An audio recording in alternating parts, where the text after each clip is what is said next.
పదేళ్లుగా గ్రామీణ ప్రాంతాల్లో జరుగుతున్న అభివృద్ధి అంతా కేంద్ర ప్రభుత్వ నిధులతోనే జరుగుతోందన్నారు మహబూబ్ నగర్ బీజేపీ ఎంపీ అభ్యర్థి డీకే అరుణ. మోదీ అంటే సంక్షేమం, ఇటు అభివృద్ధి గురించి ఆలోచిస్తారని, మూడోసారి కూడా ఆయనే ప్రధాని అవుతారని ఆమె ధీమా వ్యక్తం చేస్తున్నారు. ప్రత్యర్థులు చెప్పుకునేందుకు ఏం లేకనే తనపై విమర్శలు చేస్తున్నారన్నారు. తానెప్పుడు ప్రజల్లో ఉన్నానని, ఈ ఎన్నికల్లో విజయం తనదేనంటున్న డీకే అరుణతో మా ప్రతినిధి బసవరాజ్ ఫేస్ టు ఫేస్.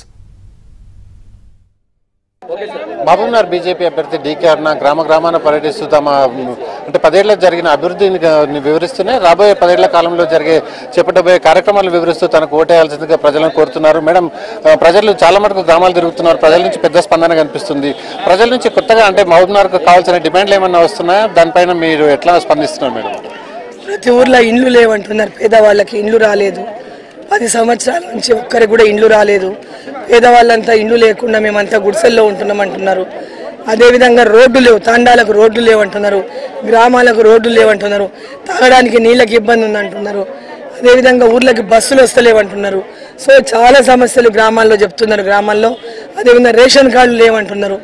బియ్యం నరేంద్ర మోదీ గారు రేషన్ కార్డు ఉన్న ప్రతి ఒక్కరికి ఉచితంగా ఒక్కొక్కరికి 5 కిలోల బియ్యం ఇస్తున్నారు. కానీ ఇంకా రేషన్ కార్డు లేని వాళ్ళకన్నా బియ్యం వస్తలేవు. వాళ్ళందరికీ కూడా గత 10 ఏళ్ల నుంచి పెళ్లిళ్ళు చేసుకున్న వాళ్ళకేమో ఈ కార్డు నుంచి పేరు తీసేసి ఉంటారు. కొత్తగా మళ్ళీ కార్డు రావాలి. వాళ్ళకి ఇద్దరికి కూడా భార్యాభర్తలకు కార్డులు వస్తలేవు. సో రేషన్ కార్డు కావాలని కోరుతూ ఉన్నారు. సో ఈరోజు ఇక్కడ వైద్యం కోసం అడుగుతూ ఉన్నారు. ఈరోజు విద్య గురించి కూడా అడుగుతూ ఉన్నారు. సో ఈ ప్రాంతంలో పెద్ద ఎత్తున నరేంద్ర మోదీ గారి యొక్క పథకాలు ఏవైతే గ్రామాల్లో రైతులకు మోదీ పైసలు అని చెప్తారు, వాళ్ళు ఇక్కడంతా కిసాన్ సమ్మాన్ నిధిని మోదీ పైసలు వచ్చినాయని చెప్తారు. సో మోదీ పైసల విషయంగా చాలా సంతోషంగా ఉన్నారు. అదేవిధంగా పేదలకు ప్రతి ఒక్కరికి ఇచ్చినటువంటి 5 కిలోల బియ్యం వల్ల సంతోషంగా ఉన్నారు. కరోనా టీకాల వల్ల సంతోషంగా ఉన్నారు. మరుగుదొడ్లు కట్టినందుకు సంతోషంగా ఉన్నారు. పేదవాళ్లకు ఫ్రీగా ఉజ్వల గ్యాస్ కనెక్షన్లు ఇచ్చినందుకు సంతోషంగా ఉన్నారు. సుకన్య సమృద్ధి యోజన కింద పథకాలు వస్తున్నందుకు సంతోషంగా ఉన్నారు. గ్రామాల్లో సీసీ రోడ్లు కానీ, పనికార పథకం కానీ ఇప్పుడు నరేంద్ర మోదీ గారు 300 రూపాయలు చేసినారు కేంద్రం నుంచి. మొన్న 1వ తారీఖు నుంచి ఉపాధి హామీ కూలీలకు 300 రూపాయలు చేసిండ్రు. దానివల్ల కూడా సంతోషంగా ఉన్నారు.